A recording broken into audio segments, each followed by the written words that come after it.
Chapter 15. Battles over the Gospel. Paul and Barnabas, after so many struggles and new endeavors, now they with great joy in their hearts return to Antioch, and the community of the church there is rejoiced as well with their presence. But then they face something that is very different, a struggle within their own movement. And this is how Emmanuel describes it. He says, the battles were about the circumcision, which was pretty much like a rule of engagement. Even the most eminent leaders were divided by dogmatic affirmations. The differences had become so heated that the voices of the Holy Spirit no longer manifested. That's a parenthesis for us, because if we don't have harmony inside, we'll face hardships in the expression of our mediumship as well. But besides that point, here is Emmanuel teaching us, and we learn from the history of these people that first they were human beings. Second, as human beings, we face struggles. People have different opinions. And in this case, James and others believed that it was necessary to have established a rule of engagement, which was similar to the Judaic tradition. But Paul didn't believe so. He said in his own words that the gospel was free, he said, and the circumcision was nothing more than a conventional characteristic of the Judaic intolerance. So the whole chapter is about the battles within the movement of Christ, of the Christian movement. There are many lessons here for us as human beings, as a spiritist, as the person in the dissemination. There are many people who say, for example, I will stop going to this church or to the Spiritist center or to that religious temple because I don't agree with that leader or with that person, or I don't agree with... But what these people don't understand is that this is so natural. It is natural that we actually become, express our differences. In that regard, Paul was working hard, really hard, to bring these teachings to the Gentiles. But Emmanuel says the Gentiles were treated with scorn. They were not treated the same. And Paul couldn't agree with that behavior. He said, we are Christians. Jesus never did that. He said his people would come from east and west. So how come we're treating ourselves differently? And then Peter comes to resolve the issue in the church of Antioch. And he's doing well until the moment that two people that were sent by James from the church in Jerusalem with letters to Peter changes his behavior.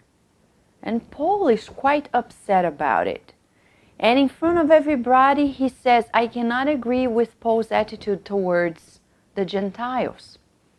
And in a most compelling example to all of us, Peter, as Emmanuel describes, very calm and serene, he approaches the crowd and says, brothers, I have erred too much in this world.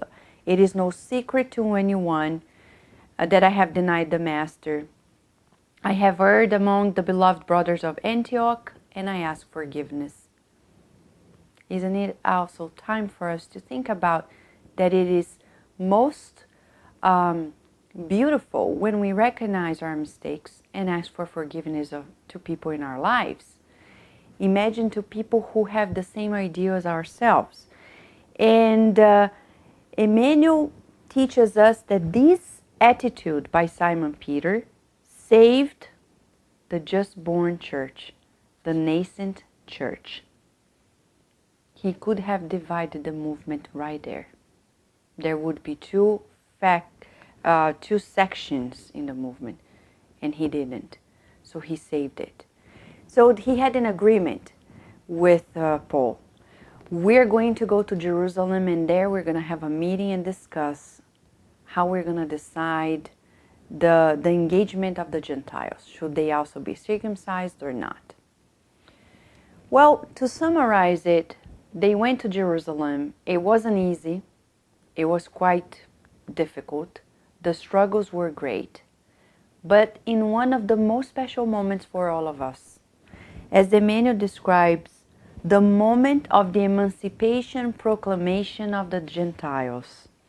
That moment is very important for us because very likely we wouldn't be here today if it weren't for those moments in which it was finally decided that Christ's message was for everyone. And there would be no rule of engagement, but just to accept the teachings and follow them.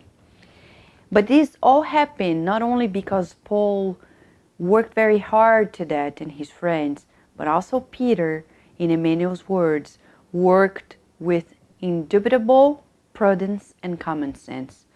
Leaders need to be prudent, need to be calmer. They cannot give in to self-interest. They need to care for the general good. Otherwise, we'll never succeed as a movement. And we're talking about it in the movement of goodness in general. So here's where we stop for the first exercise of gratitude.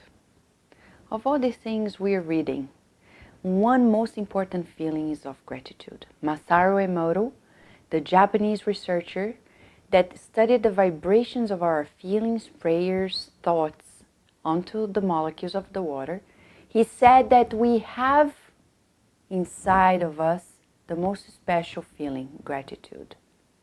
Imagine if they hadn't decided that we, the Gentiles, wouldn't be allowed inside the movement, or there would be rules of engagement. We wouldn't be here. So let's spend a minute closing our eyes and sending our gratitude, because now we know the message. And another major highlight in this chapter, besides so many others, is when John Mark comes back in our story, and Barnabas, his uncle, wants to bring him in, and Paul says, I don't think he will be ready for this. And for this much, Barnabas and Paul spoil their friendship, and then Paul gives us the ultimate teaching for nowadays. And this is the teaching. He says, Barnabas, almost always, friendship with God is incompatible with friendship with the world. We shall never be disappointed if in our faithfulness to God's will, we find that the closest ones in our lives will not match it. So let us now say a prayer. And in this prayer, diving within ourselves in acceptance that when we are aligned with God, not necessarily will be aligned with the world. As now we prepare for chapter 16.